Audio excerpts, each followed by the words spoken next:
We act like this system is legitimate when we know it's not legitimate. We know the system is not there. We know meritocracy doesn't exist, but yet we still have the crisis of imagination. Because it's harder to do the right thing, especially in a system that rewards doing the wrong thing. Especially when we benefit from doing the wrong thing, like the real estate agent. But the clown always comes back to bite. See, when you do clownery, the clown comes back to bite. Like the good sis reverend won't accept it.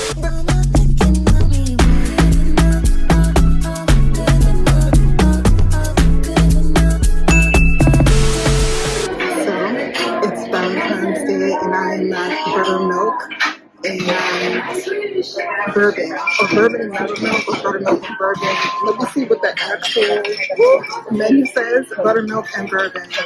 So I decided to take myself out for dinner and theater because I love theater and it is the season. If I'm not going to go outside for nothing else because it's cold outside, at the very least I will go outside for some art. And I didn't want to be inside the house for Valentine's Day, though I'm still like asexual, aromantic. Like I'm not trying to do the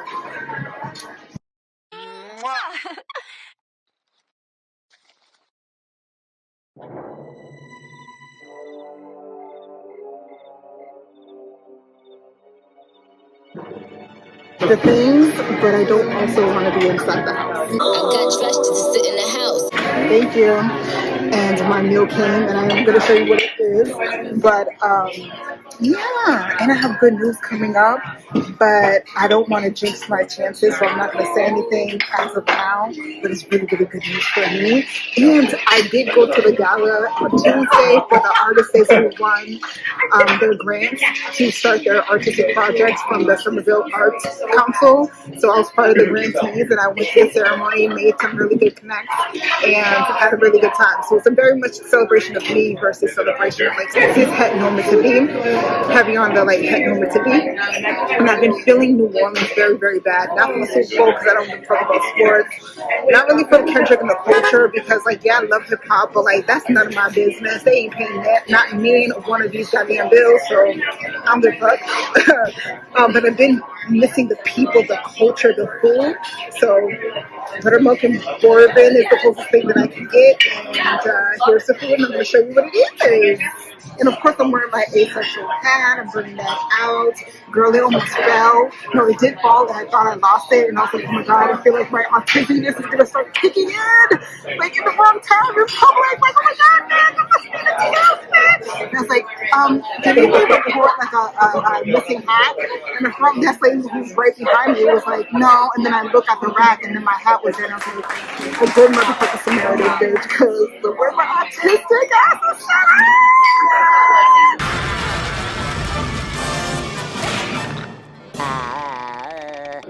And the way that y'all have no patience and no like conflict resolution, and I'm in Sedity, cracker ass, expensive ass, bag. That's it, that's all. Let me show you the food. These are the biscuits. I saw the menu last night. The autism that I am, I saw the menu on last night because I need to know exactly what I'm getting into before I get into it, including the food. So this is the biscuit. This is like some cinnamon butter, sugary tasting goodness. And this is like a spicy garlic butter spread. And then of course I got the closest thing to like gumbo that I could get, which is like this grits jumbo shrimp, a barbecue, even my gator sauce is I don't know what it's actually called. It starts with an A, but I know it's like gator meat, allegedly, but I think it is. And yeah, it's all types of goodness, all types of Louisiana Creole, Cajun, all types of goodness, and I'm going to eat it. So happy Valentine's Day to me. I'm low-key a food critic. But that's not really my job, but my taste buds be on 100,000 wow, so I I know what tastes good. Okay, I'm a tourist. My taste buds be good. I think it's not that it's not good. This, and I'm gonna read it from the menu. What is this called? Its proper name. It is called the New Orleans barbecue shrimp, creamy jalapeno grits, Holy Trinity, and that's what I thought is a gator meat. I don't know if it's really gator meat, but allegedly this is gator meat. Well, at least when I was in Louisiana, that's what they was telling me when I was in New Orleans 2 years ago. But the point is, it's not that it's not good, it's just a heavy vinegar undertaste, and I don't like the roux. Like, I gotta take it home and remix it, so this is why I'm like picking at it. But I know I gotta take it home to remix it because I gotta cut the vinegar. It's too strong and it's throwing off the flavors. So I gotta take it home and remix it. The biscuits was good. I'm glad I only got 2 and not 4 because I felt like 4 would have given me diabetes. 2 was enough, but I only ate 1 because my sweet tooth, the older as I get, as vintage as I get, the more mature in season that I get, the less that I actually like the taste of sugar, especially sugar that's artificial. But it's good. It's good for the kids. It's just that I'm vintage. I am nobody's kid. I did like the butter though. The butter cinnamon thing was really good. It wasn't too strong. I had no desire for the like spicy cream cheese thing going on. I didn't really have the stomach for that. This is my little Shirley Temple that obviously is almost gone. I think I'm gonna finish it off with some chicken because as the reviews say, the chicken is worth coming here because that's their signature. And tomorrow's gonna be like a snow day or whatever because now global warming has been turned off and Boston's back to being warm and it's snowing now. And I'm not gonna go outside and I haven't gone grocery shopping. And I already, for my own set limits, don't spend too much on takeout, Uber Eats already on my personal budget. Not actually too much because I heard folks be spending like $1,000 plus a month. I shall never not. But for me, I feel like I already did like stuff. So I gotta go grocery shopping. I'm not gonna do it this weekend. I'm gonna be honest with myself. So I'm probably gonna get a to go, and that to go is gonna be the chicken wings. And I think I'm gonna have me the beignets, because of course, how am I going to be in a New Orleans inspired restaurant and not get the beignets? It's not 3 to 5 like it usually is at the what is it called? Mud something. It's in my head right now and I can't remember it. I know Louisiana's going to snatch my edges, but it's not like them folks. It's not like them folks on Decatur, okay? It's not that. But it's not 3 to 5, 3, 4, 5, 3 beignets for $5 as it's supposed to be because it's in Massachusetts, they're going to tax you. So it's going to be smaller. I don't know if it's going to taste the same, so we shall find out. But I'm going to get the beignets and I'm going to see what it do. I'm going to get the chocolate sauce too for an extra $1 and make it a la mode. I think this is another type of sauce for 2, so I'll make it a 12 when it's really supposed to be a 5, but you know, Massachusetts prices. And then I'm going to call it a dinner and then I'm going to head over to the theater to see the play. So, yeah. So this is the inside of the buttermilk. It's on my table. On my seat at the bar for my friends. So I'm already sitting with but like it's kind of a nice little quiet area. It's kind of like a basement level, but the way they decorate it and the vibes, you would never know. It's a nice little quaint little area in Back Bay. Expensive, because it's the wow. But yeah, I'm making this to go. I got some wings and a side of beignets. Of course, if I'm going to eat something New Orleans inspired, of course, they have to come with some beignets. So I'm going to get that to go and pay for my meal and head out. These cute little rooms. Even rooms on top of the table. I wonder how fresh it is. So before I dip out, I'm going to give y'all the real.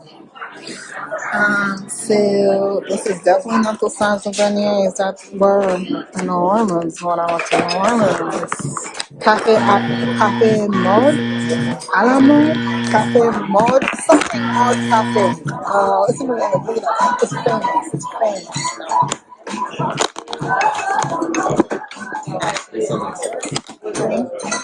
Thank you. It's not the size of, ooh, and it's fragile, bitch. It's fragile. It's giving croissant. You know what it's giving? It's giving like, you know the toaster strudels? It's giving toaster strudels without like the creamy sauce and like the fruit filling. New Orleans, you need to fight them. This is more like fried dough than it is like with good now. Y'all need to fight them because they playing in y'all faces with this one. I had to taste it for the crew. I had to taste it for the New Orleans. I had to do it for the team. I had to take one. I ate one, and they ain't doing what it's supposed to do. Just report. So this is the complete look for tonight. Of course, with the vape pen, which I will say, if the managers end up seeing this, I did not smoke. I'm about to head out, so I was just preparing to smoke outside, but I did not smoke. So what's right? But this is the final look with my ace hat. Ooh. Your favorite hot girl. And then with the ace flag, let me slide it to the front. So your favorite, and then the ace flag, hot girl. Because even ace hot girls deserve to have a happy Valentine's Day too, goddammit. Even the hot, aromantic hot girls deserve to have a good Valentine's Day too, goddammit. You do not have to be partnered or cis hetero to appreciate and celebrate and love oneself. Okay?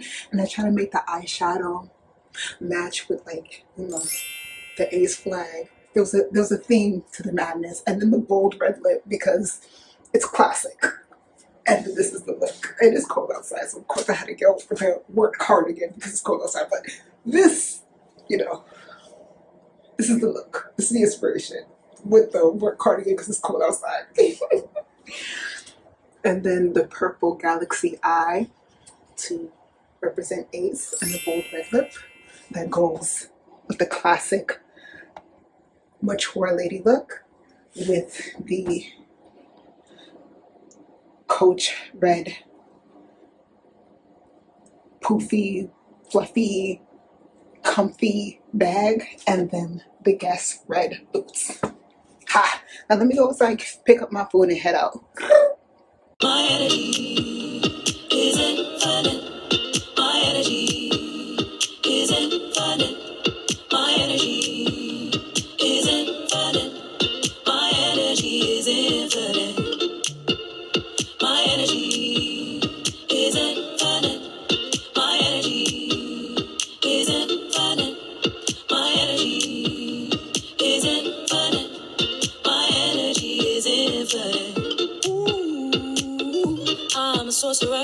I've got divine timing. Even text you when you think of me. Cause I am always chimed in when I dream in parables and premonitions.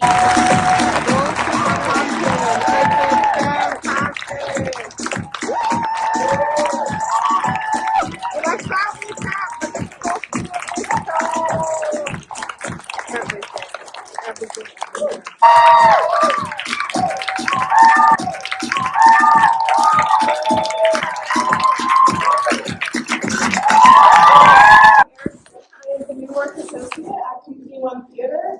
Thank you so much for joining us tonight. Let's have another round of applause for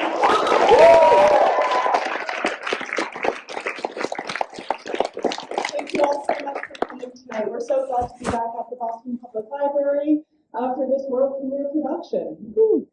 Did you all know that the average ticket price here in Boston is $75? Yeah, that's how we feel. That's why this production and all of our programming this season is pay what you want. We want anyone and everyone to come see our plays and programming as part of our ongoing commitment to public art for public good. Company One is proud to be Boston's theater for the people, and we believe that theater should be accessible to all.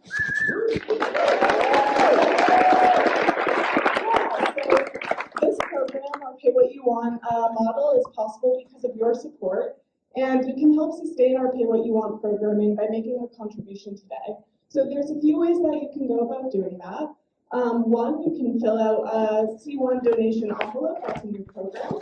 You can also use our Square card scanner or the QR code in our lobby. The QR codes are on our sign, and our box office can help you with the Square card. And you can also go to companyone.org/donate and make a donation that way. Also, before we let you all go tonight, we'd love to hear about your experience. You can share your thoughts by filling out the survey on your clipboard or by visiting the audience response board that's in the lobby.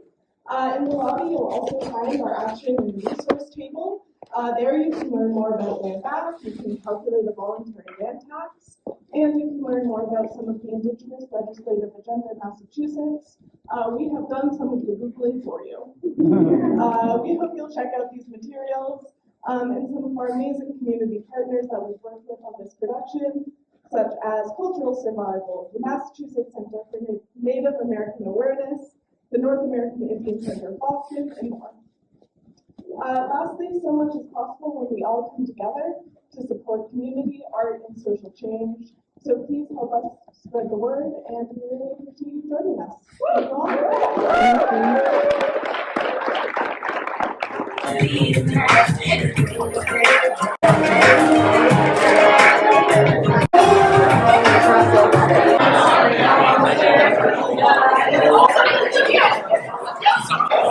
I'm so sorry.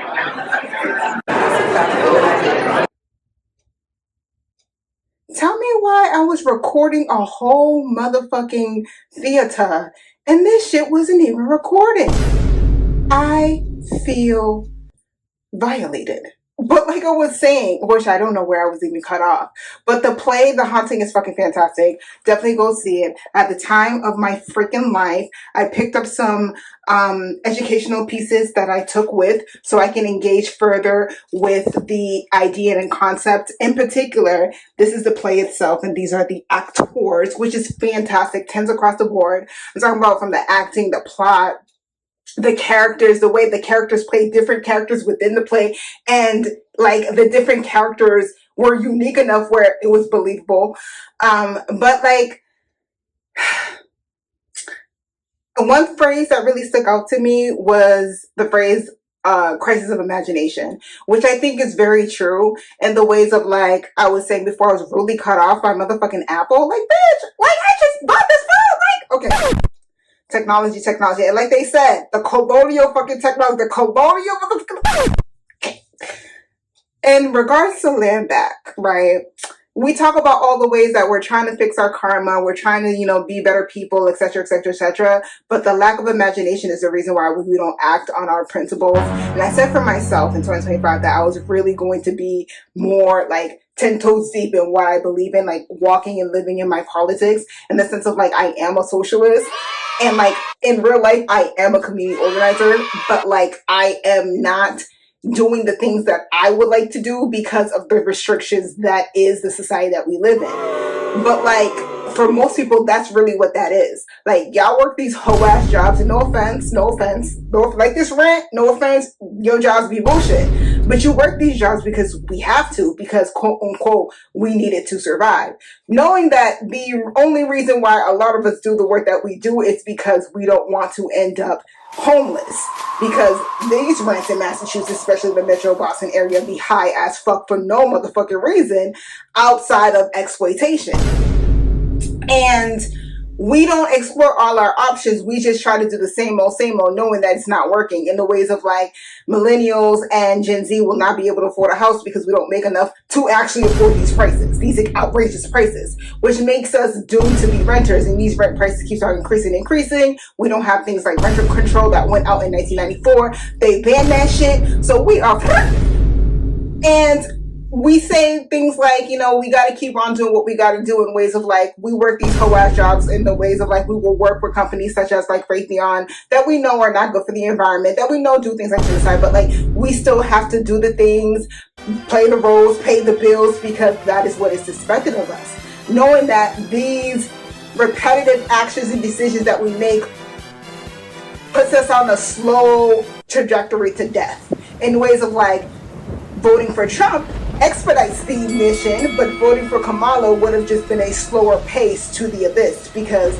the policies are policying, and Trump's policy Biden held, and then Biden's policy from the Trump policy that he held, which Trump held Obama's policy, and so on and so forth. We are living the reality that we live in. So I say all this to say, we hate these hoe-ass rents, right? But we don't consider all our options because on top of these rents being so freaking high, like a Dunkin' Donuts and like a liquor store, every corner there's a real estate company.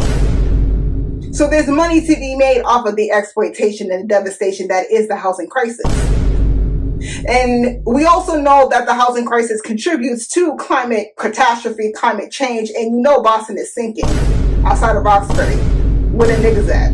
But the rest of Boston is sinking, especially the seaport. But we're not going to talk about it because it's money. And no one really cares about lives when it comes to money. And again, taking it back to the haunting. What is more important? Restoring our souls like Joe Biden was trying to sell with his genocide ass? Or the same old that's just continuing this trajectory on the conveyor belt of death? Whether it's death of despair, have you seen massing casts? Or whether it's like ecological death, have you seen climate change? But yet we do the same old because that's just what that is. I think exploring the idea of land back could be just as useful as TOPA, but why don't we explore that option? Because exploitation is the theme, that's the plot line, like that's the metadata. And someone's getting paid off the exploitation. It's just not us. But that's not the main theme. That was the undercurrent, that was the meta, but that was the main theme of the haunting. The haunting was very much about thinking of ways that we can actually engage in restoring the earth, restoring the ecology, but also like upgrading our language, our context, our understanding of the land, the history, the people, the culture, who was on this land beforehand. Like there was a part in the movie, not the movie, but it did feel like that. Like the, not bad like Sleep, but movie like Engaged. Very like I am glued to the TV type of like Engaged. There was a point where they were talking about how like there's a crisis of imagination because people refuse to think outside of the box. You come too. We'll build a house together. Now what's it gonna be inside? We'll let imagination take us on a ride. Come on! Because like I said, there's money to be made off of exploitation. So why do the land back when, you know, equity and wealth and ownership and deed and all the things that the colonialists said that was valuable. Meanwhile, Boston is sinking besides Roxbury with the niggas at, but Boston in general is getting hit by the climate change. But if we don't give it to the stewards of the earth and we continue doing the same old, there are people who prosper off of that. Even though we know the crisis of housing affects us all from the mass and cast all the way to the suburbs, yet we're going to do the same old because profit over human lives. Again, that slow trajectory of death versus the expedited version that Trump is doing. We know that we should be thinking outside the box, but because we have so much of this imaginary restrictions that is enforced by the state that has a monopoly of violence, we don't step outside the box. But we are getting to a point in time where if you don't step outside the box, more lives will be gone. And not just the foreign lives over there where we send our troops, but the lives here. Because this run is motherfucking high. And the quality of life is low. And that's not good. And another point that they made, they were like, at this point, everything of America is a Native American burial ground. And I thought about that and I was like, that is so legitimately true because white people. But like, how do we have this cognitive dissonance in ways of like Dubois talked about double consciousness for Black people in particular of his day where we had we didn't even have any rights, kind of like today. and a lot more lynchings. But the point is, like, double consciousness is living in white America and having to be one way when you're with your Black people, the people that you're accustomed to, the people that you're comfortable with, the people that you're familiar with, and then having to be a totally different way when around for whites. Speak like this, act like this, present like this to make the whites feel comfortable. Reference something like Get Out by Old Boy from way back then.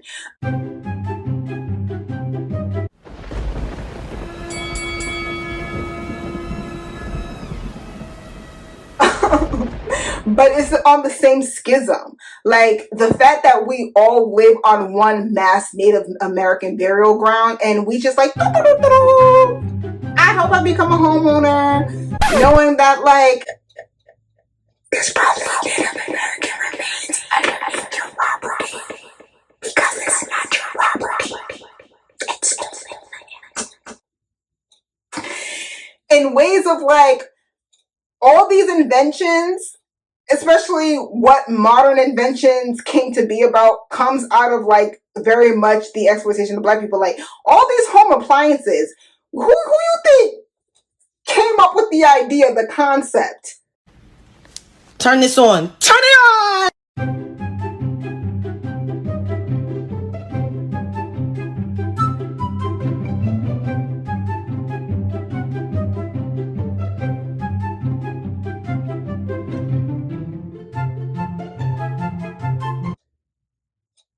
The house niggas? Or the crackers who didn't do shit but exploit and like death and like genocide and all the things. But like, no matter what, Black Americans in particular, NBA stand up, ADOS stand up, you cult motherfucker stand up. And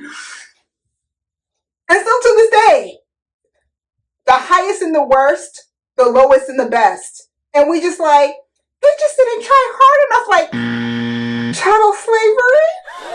What? Like, and we just like, you know, that's just the luck of the draw. Like, we act like this system is just, is legitimate. When we know it's not legitimate. We know this system is not there. We know meritocracy doesn't exist, but yet we still have the crisis of imagination. Because it's harder to do the right thing, especially in a system that rewards doing the wrong thing. Especially when we benefit from doing the wrong thing, like the real estate agent. But the clown always comes back to bite. See, when you do clownery, the clown comes back to bite. Like the good sis Reverend Monique said, the cracker comes always back to bite because of the ways of like the South End. Niggas used to own that until niggas didn't own that. They give it, then they take it. Like urban renewal. So when you play the game, you still can lose. Like, what is that thing called? Eminent domain. Not asset forfeit, which is another scam. But, what is that called when they seize your land? They, Eminent domain. The name forgets me, but when I post this, I'll add the example. But, Eminent domain. It's basically the government says they want that shit, they're gonna do something with it. We taking that shit back, and you can't do shit about it. And a great example of that from our Bostonians is all of that region in Roxbury where Roxbury Community College was. Because it was trying to put a whole ass highway in Roxbury, bitch. And it was taking people's homes and doing urban renewals. They were snatching Black homeowners who were from radical Black Panthers and said, you know what? Let me get this Fed job and a 30-year mortgage and sit my ass down. And they snatched their homes. They said that we gonna build a motherfucking highway, get mad, scratch your ass. It is what it is. And they said you can have this voucher though. You can have this Section 8 voucher though. No equity, no wealth, but you can have this voucher though. With all the restrictions on income and wealth and assets, because the government don't give to actually make you whole. It gives enough to make sure that you are controllable. And if it wasn't for community that pushed back and clapped back and organized back, we really would have had a whole ass highway. But the people who were already displaced, who already got hit with urban renewal, the government already seized their home in ways of like, you went to work at like 8 a.m. and then by 5 p.m. you came back home, bitch, and your shit was gone, bitch. It's an empty lot. They ransack your shit. Not even ransack your shit, bitch. They bulldozer your shit. And then it was like, here's this voucher. Sorry. And then we fix our mouths and be like, well, the Black Americans didn't just pull themselves off by the bootstrap. And it's just like, justifying the unjustifiable. In ways of like, I know this because I love knowing things and Black facts, and because it is my birthday, so it's kind of like, but this is a legitimate fact. In the ways of like the government bombing the movement that happened in May 13th, 1985, 90s baby, but still May 13th, me.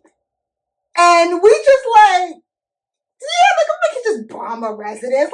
Like fuck home ownership, fuck a deed, fuck legality, fuck the neighborhood, fuck the environment, fuck air quality, fuck water color, fuck all that. They can just, and we just like, well, you know, if they just would have act right, and we justifying the unjustifiable.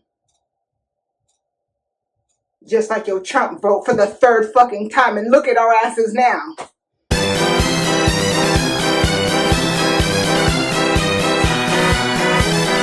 So, to wrap this thing up, go see The Hunter. It makes you think. It makes you think. The crisis of imagination, doing the same old that you know is just going to put us on the conveyor belt to death. The conveyor belt of death. Trump is expedited shipping. Kamala was just 5 to 7 days.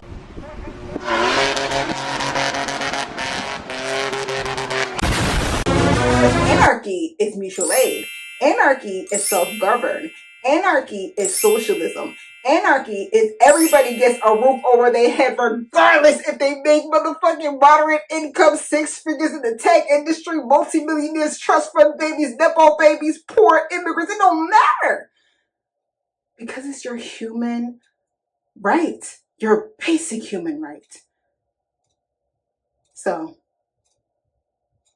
if giving the land back to the Native Americans gonna make this motherfucking rent be a in the ways that Yahoo's canceled motherfucking rent control back in 1994, and the rent has not gone down but all the way increased up, and now home ownership is out of the motherfucking cards of the Gen Z and the millennials, something gotta give. And that give might actually have to be land back. Because I can't do this rent. This whole ass rent is just too high. And for a shoebox at that. Exploitation. And who benefits off of that? Not the natives. And show us hell not. Self-made, asexual, and I'm always on point like a decimal.